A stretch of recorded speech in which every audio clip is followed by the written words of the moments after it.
Exhibition in the house which is very close from here, 79 Holland Park Avenue. There is an exhibition of Ukraine stamps organized by Ukraine Youth Association, and there are some very interesting exponents. I think you will enjoy. This is today until 9 o'clock in the night, and tomorrow from 12 to 9 o'clock in the night. So you are all invited to be there if you have a bit time. And also those who would like to be tomorrow at the Mass, there will be Catholic Mass in the house 79 Holland Park at 11 o'clock in the morning. Please, 11 o'clock in the morning for those who would like to be present at the Mass. There will be in the house 79 Holland Park. And there in the same house is the exhibition. And those who would like actively protest, we have a demonstration at 2 o'clock in front of Soviet Russian Embassy. I hope there will be lots of Afghan representatives, Vietnamese, they are strong here. Some other groups are very strong here, Poles, Turkestani, Croatians, Latvians, Ukrainians. I hope we will be very numerous at 2 o'clock in front of the Soviet Russian Embassy. Honorable John Wilkinson, would you kindly take here because we have to start?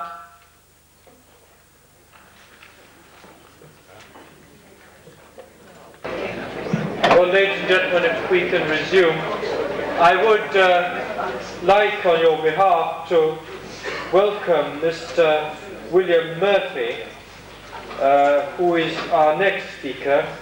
You will see on the program he is the director of the Radio Free Europe Research and Analysis Department. Mr. Murphy is a native of Lowell, I hope you know where that is, holds advanced degrees from the Institut der Politischen Wissenschaften of the University of Munich and the University of Notre Dame. Is that in Canada? Notre Dame? Indiana. He has an MA in Soviet and East European Studies, 1968, and his doctorate in 1975. His dissertation was entitled Karl Marx's Critique of Hegel's Philosophy of State, a Translation and Commentary. At various times from 1963 to 1972, Mr. Murphy taught foreign languages, French, German and Russian, as well as philosophy at a number of American universities. In 1976, while a Nearhart Fellow at Harvard University, he wrote a monograph entitled The Conceptual Basis of Henry Kissinger's Foreign Policy. From 1976 to June 1984, Mr. Murphy was employed by the United States government as an analyst of Soviet military doctrine and strategic programs. In June 1984, Mr. Murphy joined Radio Free Europe and Radio Liberty as senior foreign policy analyst with Radio Liberty Research. Since January 1985, he has served as director, Radio Free Europe Research. Mr. Murphy.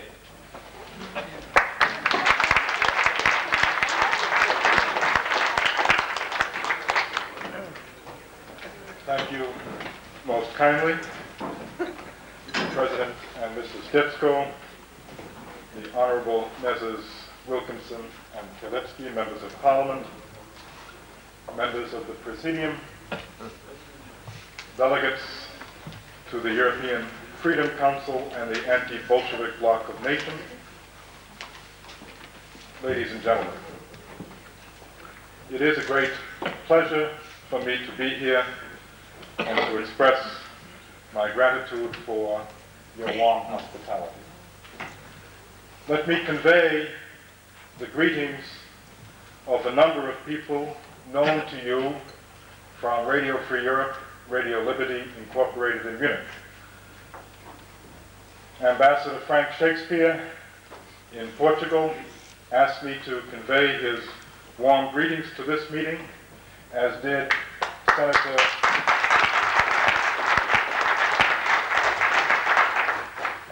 Senator James Buckley, who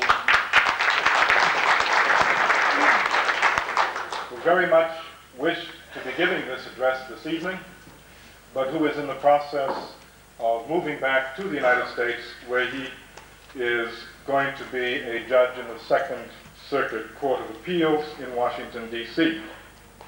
And finally, George Bailey, the former director of Radio Liberty, and someone known to you, a favorite son, Mr. George Urban, the director of Radio Free Europe, all send their very warmest regards.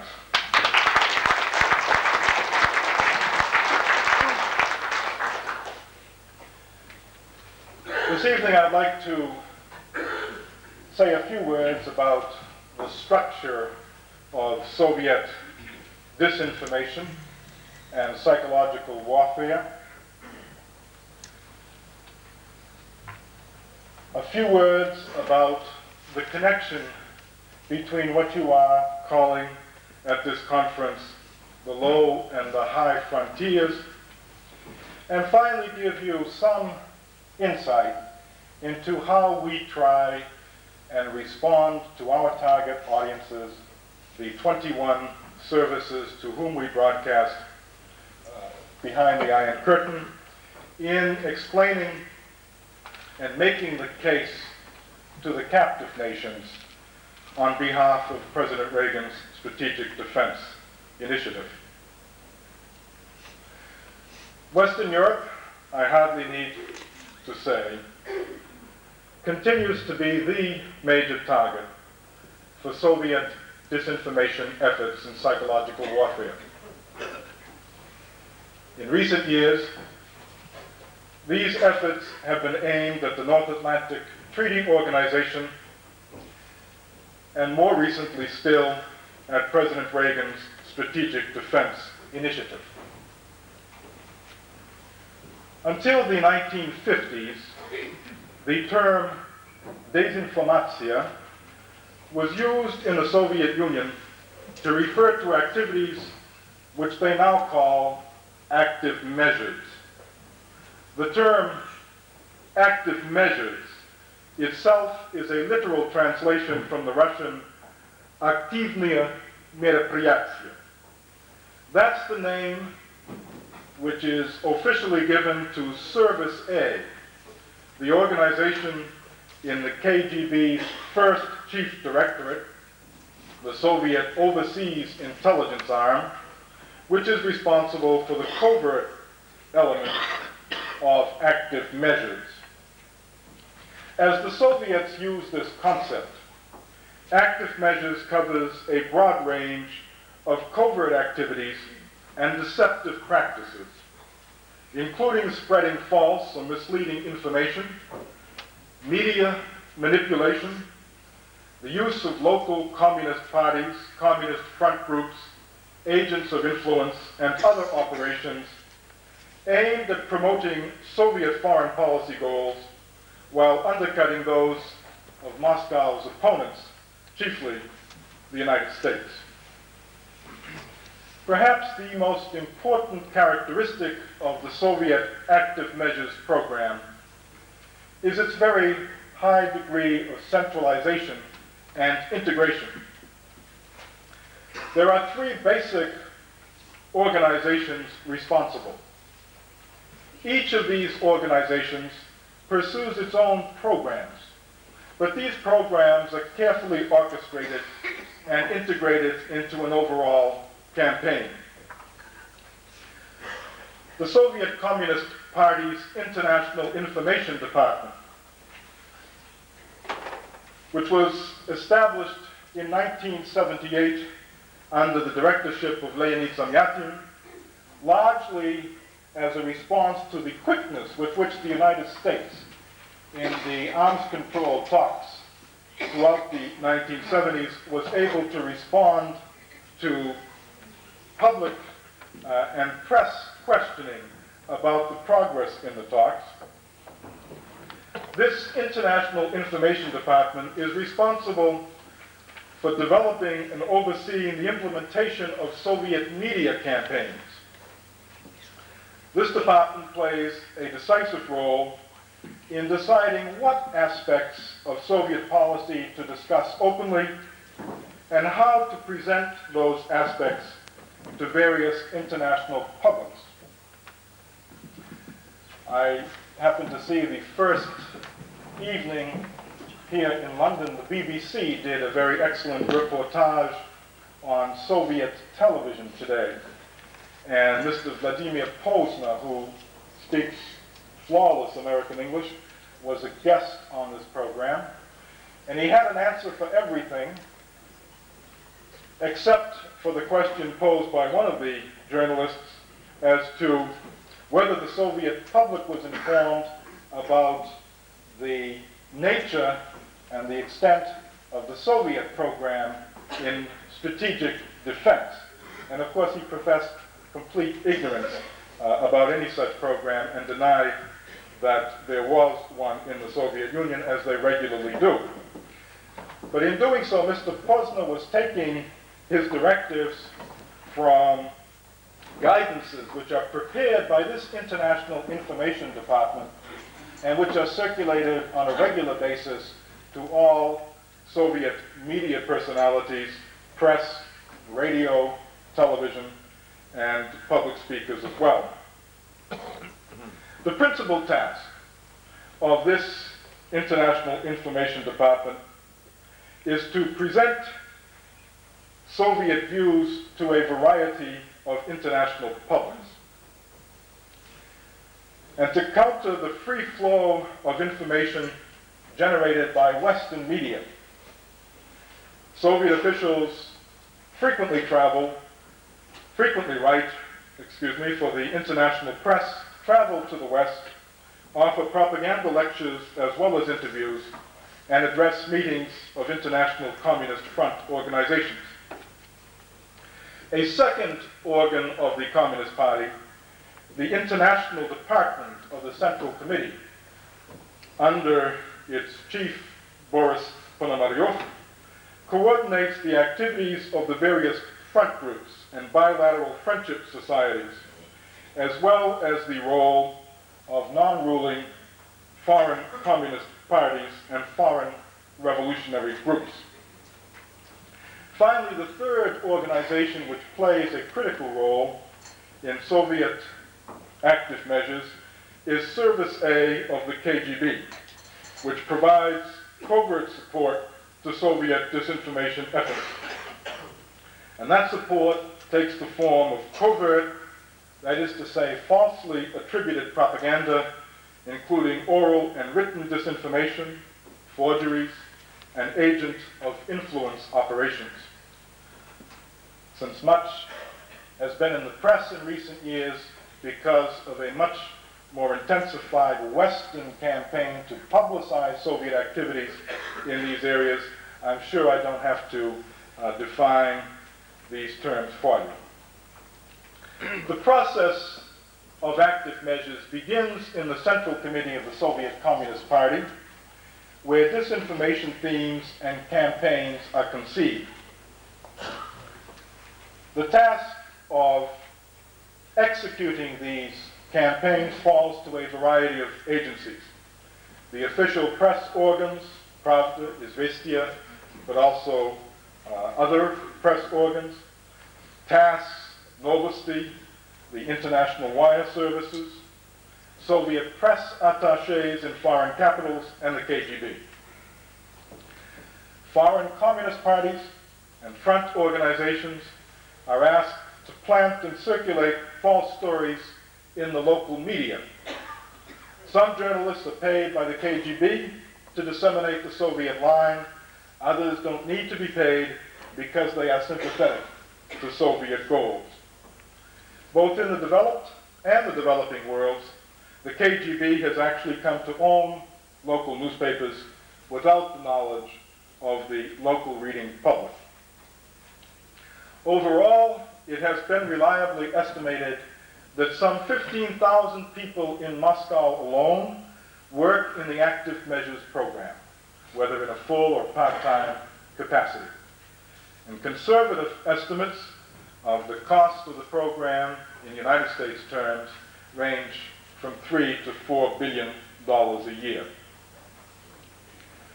Like all forms of warfare, psychological warfare has its own individual campaigns, unique tactics, and strategic goals. Some themes or campaigns are universal, such as the continuing campaigns to denigrate the United States, promote the concept of nuclear-free zones throughout the world, except in the Soviet bloc, of course, and identify the United States with oppressive policies and governments in Africa, the Middle East, and Central America. For understandable reasons, Soviet campaigns have been causing the most problems in the Third World, where there is not as sophisticated a press corps as there is in the West, where frequently the governments are not sophisticated, and where rumors can be more easily spread and are correspondingly more difficult to disprove.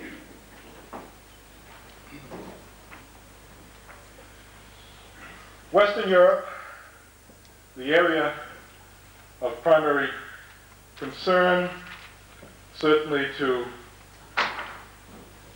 many of the people at this conference, is a major target for Soviet activities.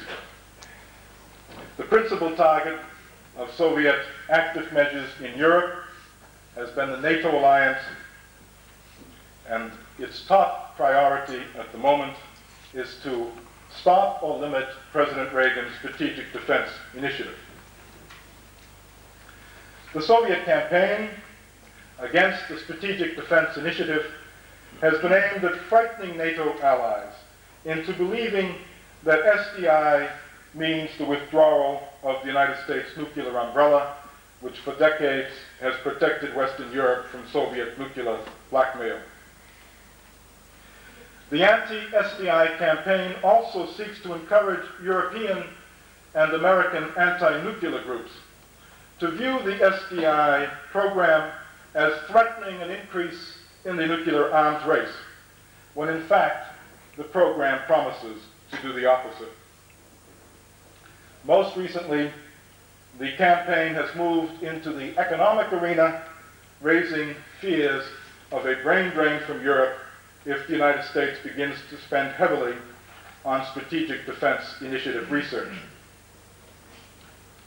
There is a very close, and I would say fateful link between the themes of this conference, the low and the high frontiers,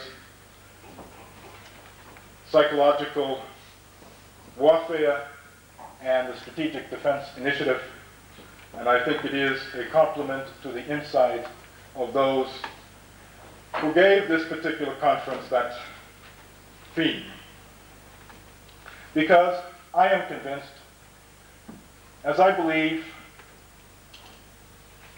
many in the present administration in the United States, and many military strategists in the West,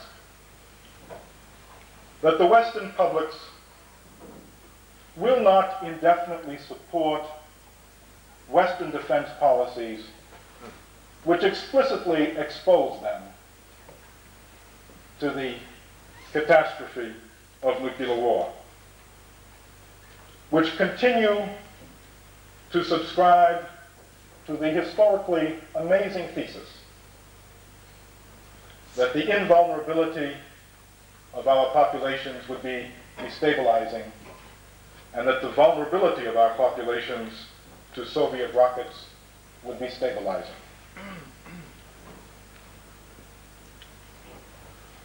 President Reagan's primary goal in the arms control talks in Geneva, and his primary concern as regards the Strategic Defense Initiative is first to reduce radically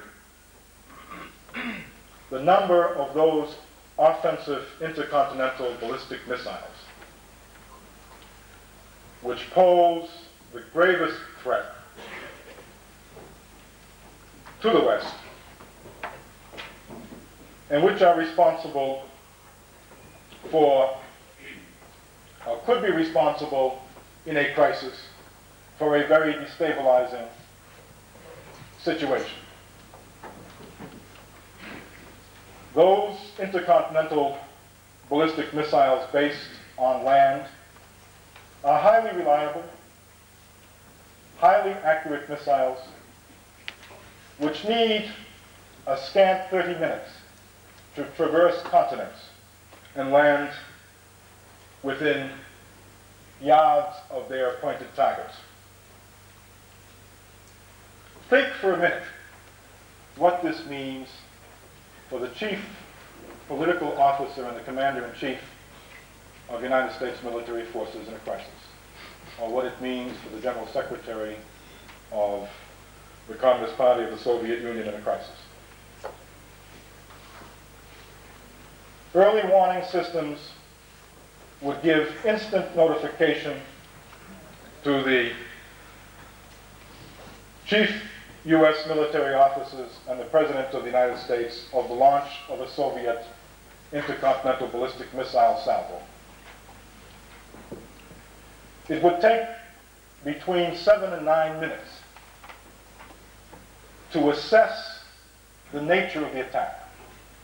How many missiles have been launched? How many warheads on those missiles? According to their flight trajectories, what are the likely targets in the United States? Is this meant to be an all-out nuclear blow? Is it meant to be a limited nuclear attack? What is the precise nature of the threat streaming towards our country? It would take another 7 to 9 minutes for the President to issue his orders to the commanders of the strategic nuclear forces. Those orders have to be issued to the forces, and then they have to be authenticated, which means that they have to go back through military channels, back to the President to make sure that those were the correct orders and the orders of the President himself. Anywhere from 16 to 18 minutes has just elapsed. There are only 12 more minutes before impact. I think you can see from that very brief description of the time constraints which are involved today why it is imperative to push for a radical reduction in the number of these most destabilizing offensive nuclear land-based intercontinental ballistic missiles. A second purpose of the President's Strategic Defense Initiative is to enhance the nuclear deterrent, which has kept the peace in Europe for 40 years. To enhance that deterrence by adding a very considerable measure of uncertainty to any Soviet military planning for a military attack upon the West. A measure of uncertainty which would offset substantially the improvements that have been made in the last 2 decades in the number of missile warheads which can be carried atop these strategic missiles and the great accuracies which they have now attained.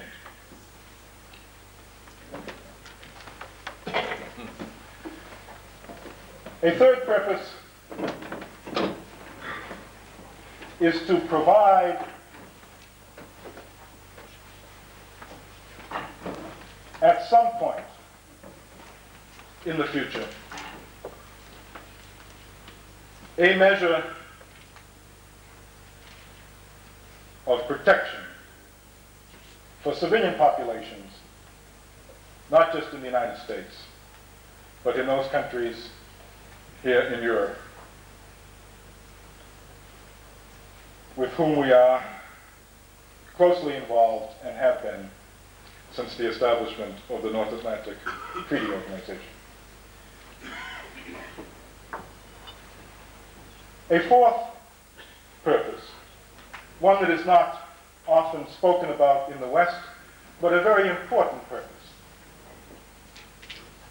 is to give the President options in a crisis other than the option of massive retaliation against the East, which would mean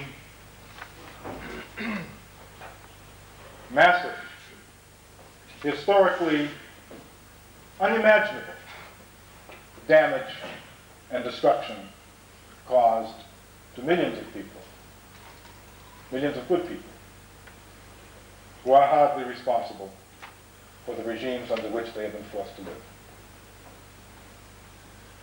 This is a theme which I am very concerned about because our task at Radio Liberty, Radio Free Europe, is to speak to precisely those people behind the Iron Curtain. And I want to give you now an example of how we try to speak to them on this particular theme of the Strategic Defense Initiative.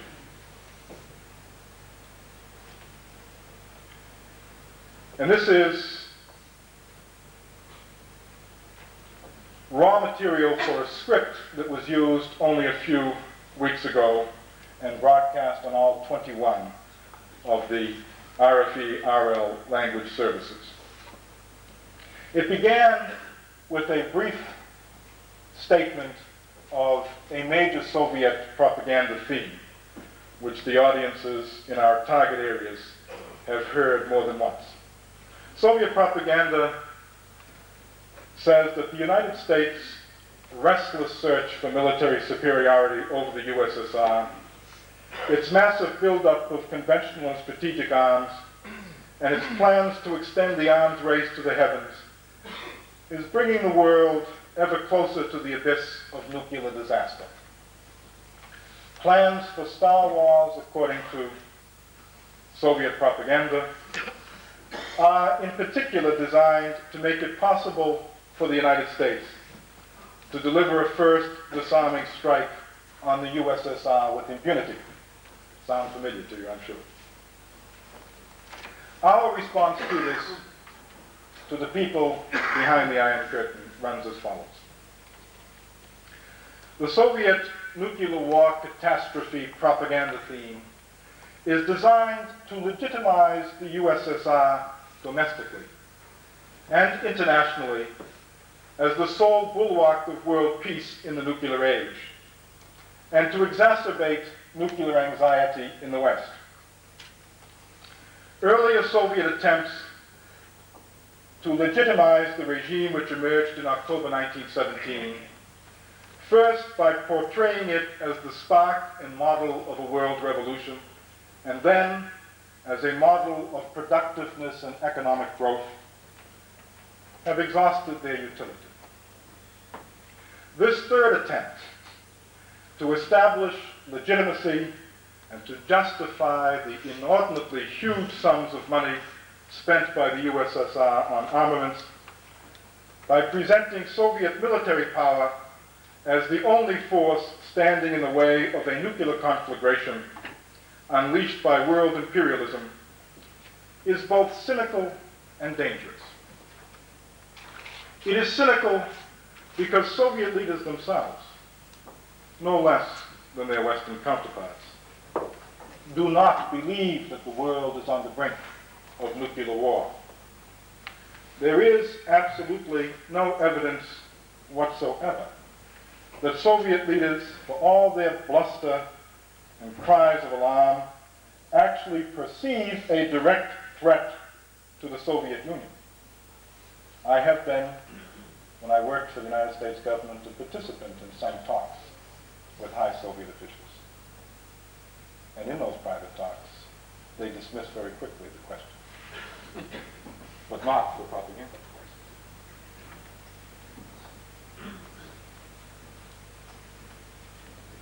Their propaganda reflects tactical foreign policy objectives rather than genuine security concerns. In fact, I might tell you that the only person who strenuously and deeply believed and proselytized in the Soviet Union that the American military rearmament program under President Reagan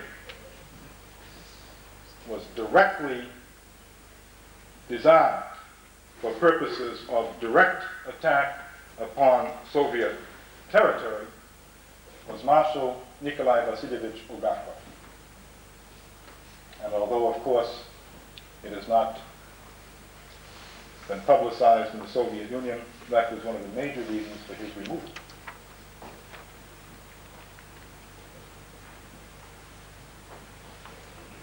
And the Soviet nuclear war catastrophe propaganda is dangerous because it gives the USSR a permanent stake in inciting and maintaining a consistently high level of nuclear anxiety in the world, the ultimate consequences of which no one can foresee.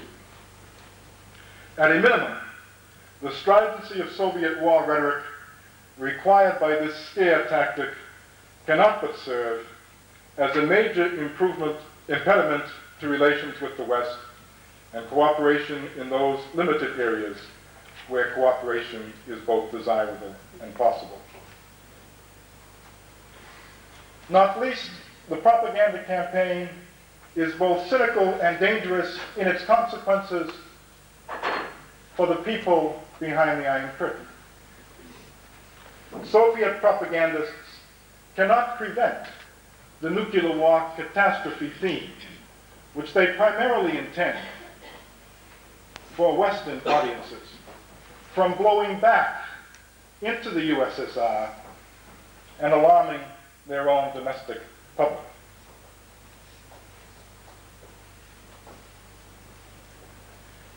In December 1983, at what was then the high point of the Soviet campaign charging that deployment of United States intermediate-range nuclear forces in Europe was a prelude, of course, to a first disarming nuclear strike, the anxiety of the population in the USSR had reached such a level that Soviet Defense Minister Dmitry Ustinov was obliged to deliver a calming address to Soviet military veterans in Moscow. That address was very heavily covered by Soviet press and electronic media. And in it, Marshal Ustinov reassured the veterans of earlier wars that the danger of nuclear war should not be exaggerated, and that the Soviet Union had learned the lesson of World War II and now possessed adequate retaliatory power to prevent the outbreak of nuclear war. No nation in the post-war era has spoken more often or more critically of a peace which hangs on the thin thread of a balance of nuclear terror than the Soviet Union. And no nation in the post-war era has more insistently blamed the West, and more particularly the United States, for this state of affairs. Why then do Soviet propagandists now rail against the United States Strategic Defense Initiative? An initiative which offers the prospect of mitigating the degree to which peace rests on the threat of mutual annihilation and could become indistinguishable from the peace of the grave. The sincerity of the Soviets' long-standing campaign against what they call the balance of terror will be judged in the months ahead by their reaction to United States proposals of a possible agreement which would include elements governing reductions of offensive nuclear weapons, strategic defenses, and limits on other nations' ability to obtain nuclear weapons. That is an example of one of the many programs which we broadcast 24 hours a day to the captive nations. And the purpose of that one was to expose the Soviet propaganda and disinformation campaign, both in the West and behind the Iron Curtain, to show how those propaganda campaigns get in each other's way, why they're cynical and dangerous. And above all, to give, in programs like that, the people behind the Iron Curtain some understanding of why their stake in the Strategic Defense Initiative program is no less great than the stake that we in the West have in that program. Because in a moment of crisis, such as I described earlier, faced with those awesome time constraints and pressures dictated by the sheer, compressed period in which fateful decisions have to be made, it is eminently in the interests of people behind the Iron Curtain that Western political leaders have a wider variety of options, a wider variety of more humane options than the option of a massively vengeful strike against innocent people. It's difficult to assess the overall impact of Soviet active measures in the West, for they really aim at and involve a long-term process of erosion. Western Europe, in particular, poses some very specific problems for Soviet activities. Western Europeans form one of the world's most sophisticated and literate audiences and include some of the finest professional journalists and media. They are not easily fooled by the often clumsy attempts that are the hallmarks of active measures elsewhere. Most Western Europeans are also able to see through blatant communist use of front groups, which appear, at least in my view, to have had only limited influence on governmental policy and public opinion in Western Europe. In trying to come to an overall assessment, however, we have to view active measures through Soviet rather than Western eyes. The Soviets take a very long-term view of the utility of active measures operations, and they're not necessarily seeking immediate gains or a big impact from any one operation. One sign of their success, I'm sorry to say, appears to be a widespread tendency in the West to regard the United States, rather than the USSR, as the major cause of world instability and the primary threat to peace, or the equally fashionable cynicism that sees no essential difference between the two countries. That the Soviets themselves place a premium on the cumulative impact of active measures can be deduced from the considerable investment of money and manpower they make in them, and from the constant expansion of their role as a useful foreign policy tool and an important adjunct to the more conventional instruments of statecraft.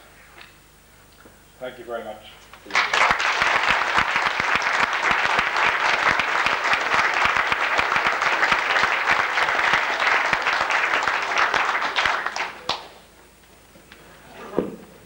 Mr. Murphy, thank you very much indeed for that exceedingly comprehensive and detailed address. You gave us much food for thought, and I think we were all very profoundly struck by the depth of your expertise and the thoroughness of your researches. We've been privileged to hear you this afternoon, and we'll all go back much better equipped to take up the struggle. Before we do that, perhaps we could have a question and answer session and a discussion about your very stimulating remarks. And if you're willing to do so, perhaps you could take the first question. Do we have any questions or observations? Yes, sir.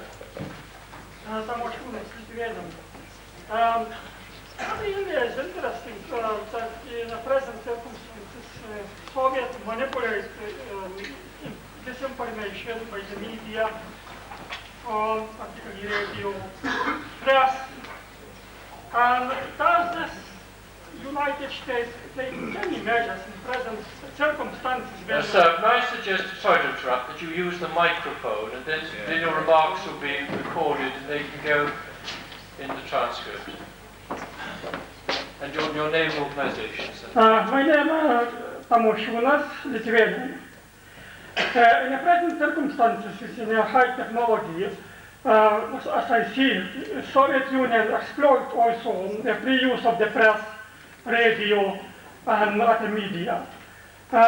Seems to me in this circumstances when we advance in the media research on microchips and electronics, is a possibility that this media can be more effectively used by the West to the Soviet Union. For instance, instead of radio, can be initiated by the direct television beam from space.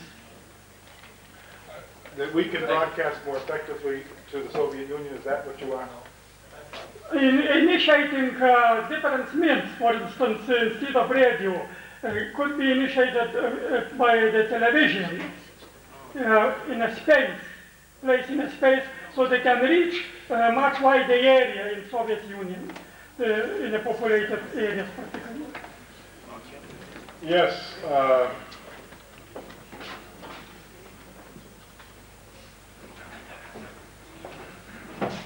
First,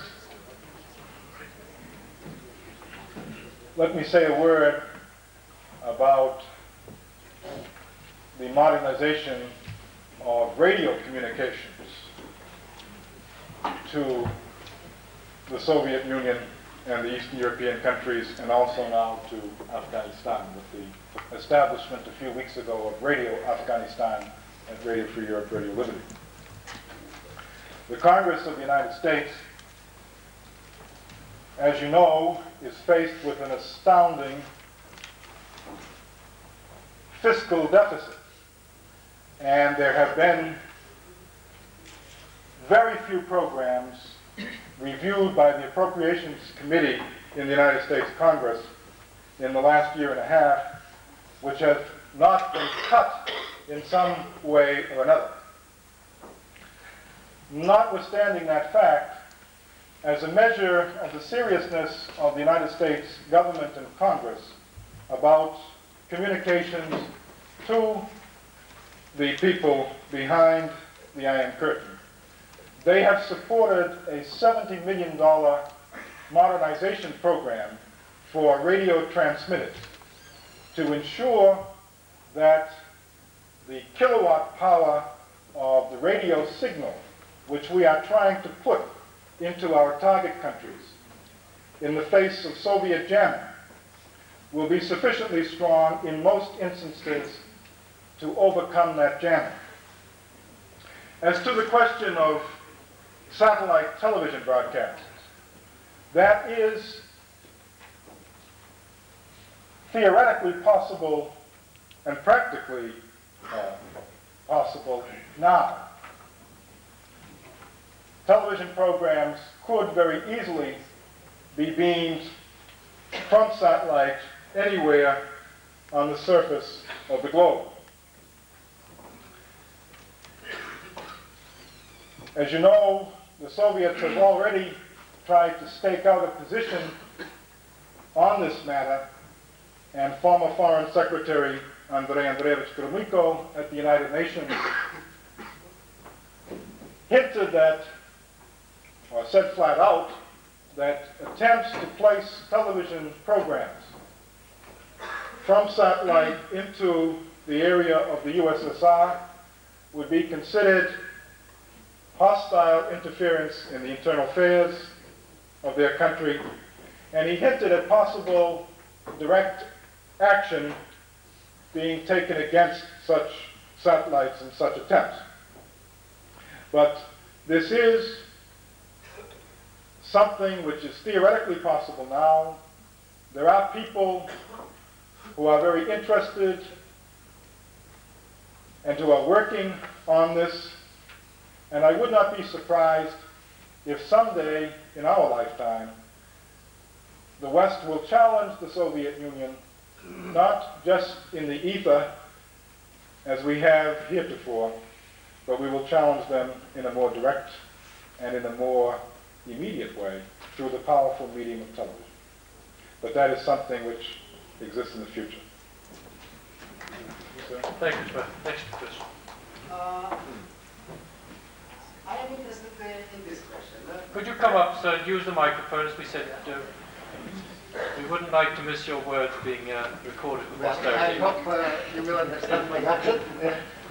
Well, I am interested in this question, bearing in mind that policy of radio liberty and free Europe is in the end, or in ultimate count, is formulated by the Western public opinion.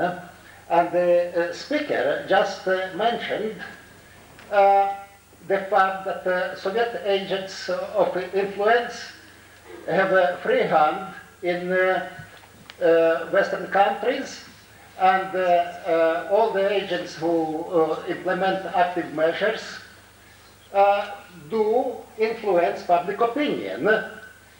So I am interested whether in the opinion of the speaker adequate measures are taken to protect democracy, to protect public from evil influence of those who are engaged in active measures and who act as agents of influence. And if answer is no, then I would ask him whether we can be of any use with our press, with our as individuals.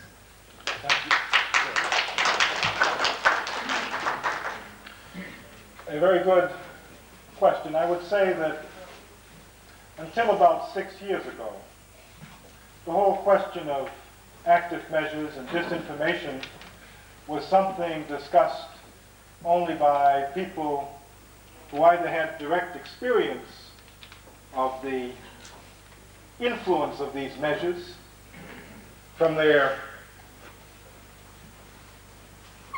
earlier experiences in countries that are now part of the USSR, and a few scholars of the Soviet Union and Soviet politics.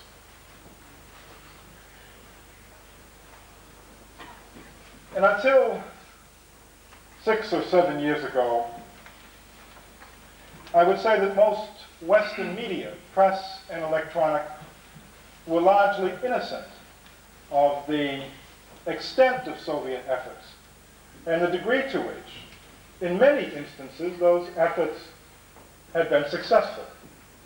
The KGB indirectly owned one of the major newspapers in Greece. They had an agent of influence writing regularly for a period of 25 years for a journal in France, a little newspaper in France that was read extensively by the political elite in France. They were successful in placing a variety of stories in lesser-known media that were then picked up and replayed by the major Western press. But about 6 or 7 years ago, after consultations between the United States and the NATO members, it was decided to mount a massive effort to counter Soviet active measures. And in Washington, there emerged a coordinated team that did nothing but focus on Soviet active measures and publicize them. And the process was very extensive.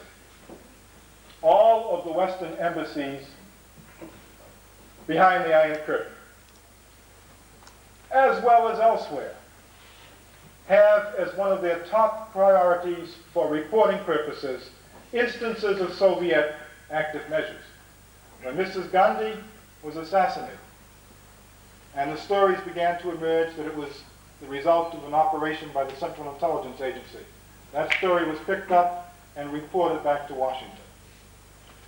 When there were letters that were floated, ostensibly from the Ku Klux Klan, to dissuade certain black athletes from taking part in the Olympics a year or so ago, that was immediately reported back to Washington.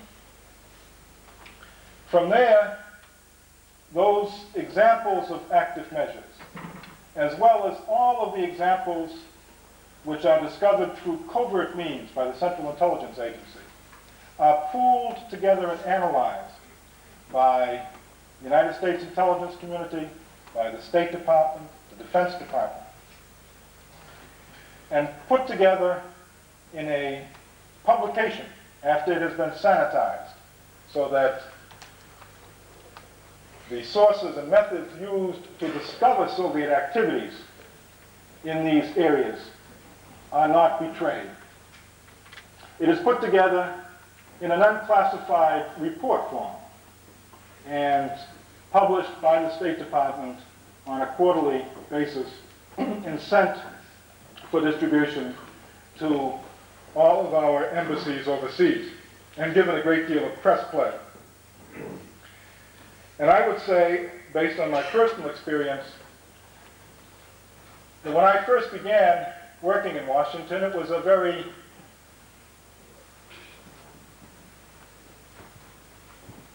depressing thing to see how little was known publicly about the Soviet effort in active measures.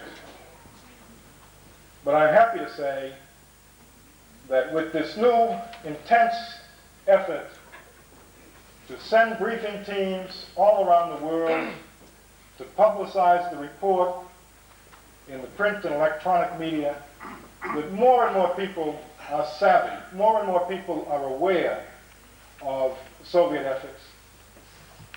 And it's getting more difficult, we have learned, from some of the defectors from the KGB. It's getting more difficult to place stories in newspapers. It's getting more difficult to use journalists for their purposes. And I think that that can be attributed to the effectiveness of this new public consciousness. But as effective as government action is, it is and only can be a stimulus to private enterprise. The role of citizens in the publics of all of our country is the grassroots role of explaining to those who may not get the message, who may be naive, exactly how much money, how much time and effort the Soviets invest in these endeavors. That plays a very critical role in public diplomacy and in public information. And the name of the game, if I may use an American expression here in London, the name of the game in recent months and for several months yet to come, as you know, is the low frontier, public diplomacy. the psychological warfare campaign to blunt Soviet efforts and to press offensively our own.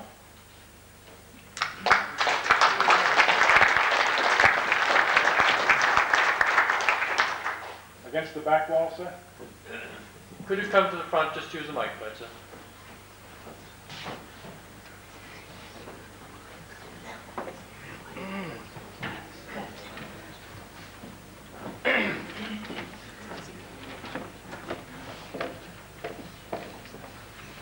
Mr. Chairman, ladies and Just your gentlemen. name, sir, just for the record.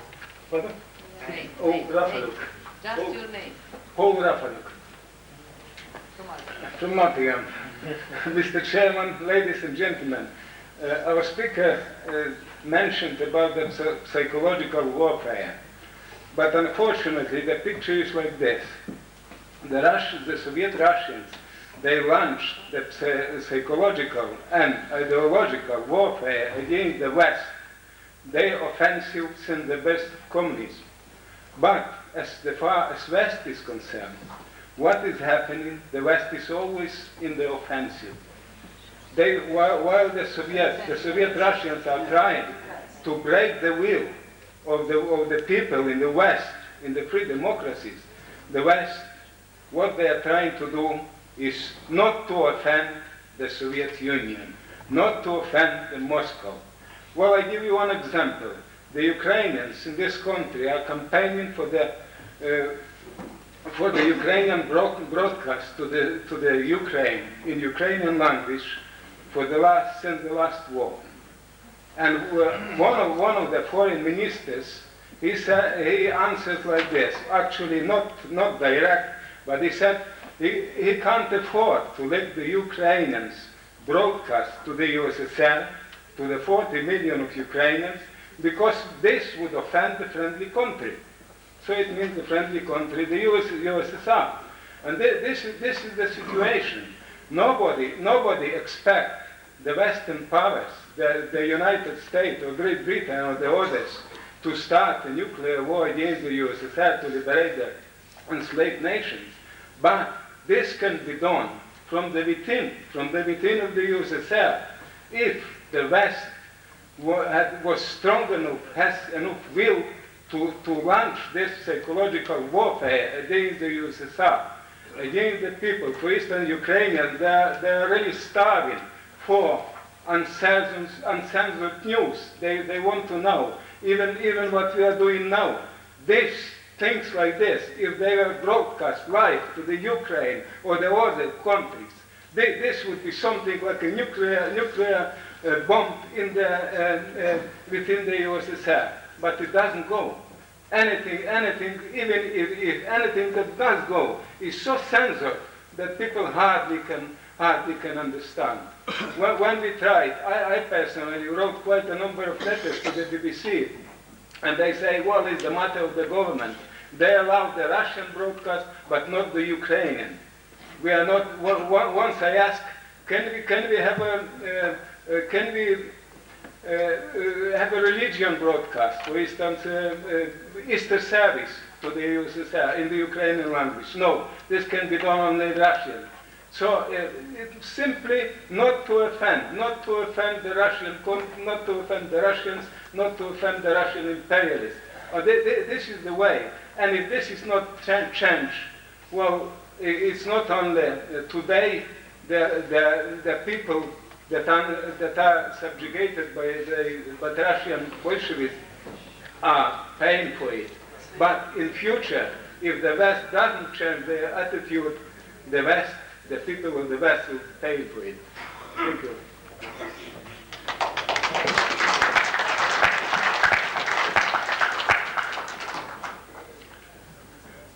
Again, I think that the situation with respect to the balance of psychological warfare, if you like, while not perfect, is better today than it was, in my own experience, only a decade ago.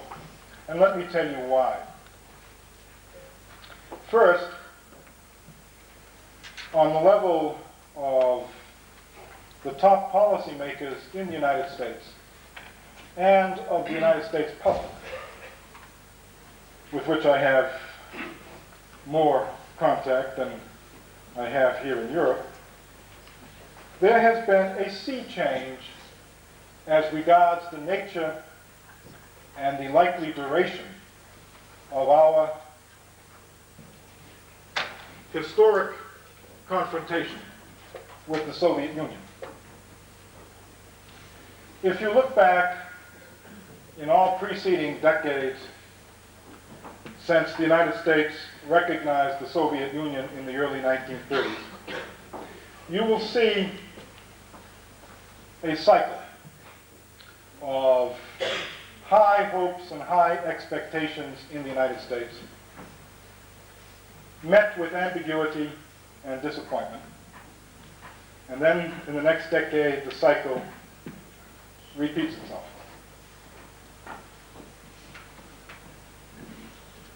In my personal experience, the present United States administration is the first administration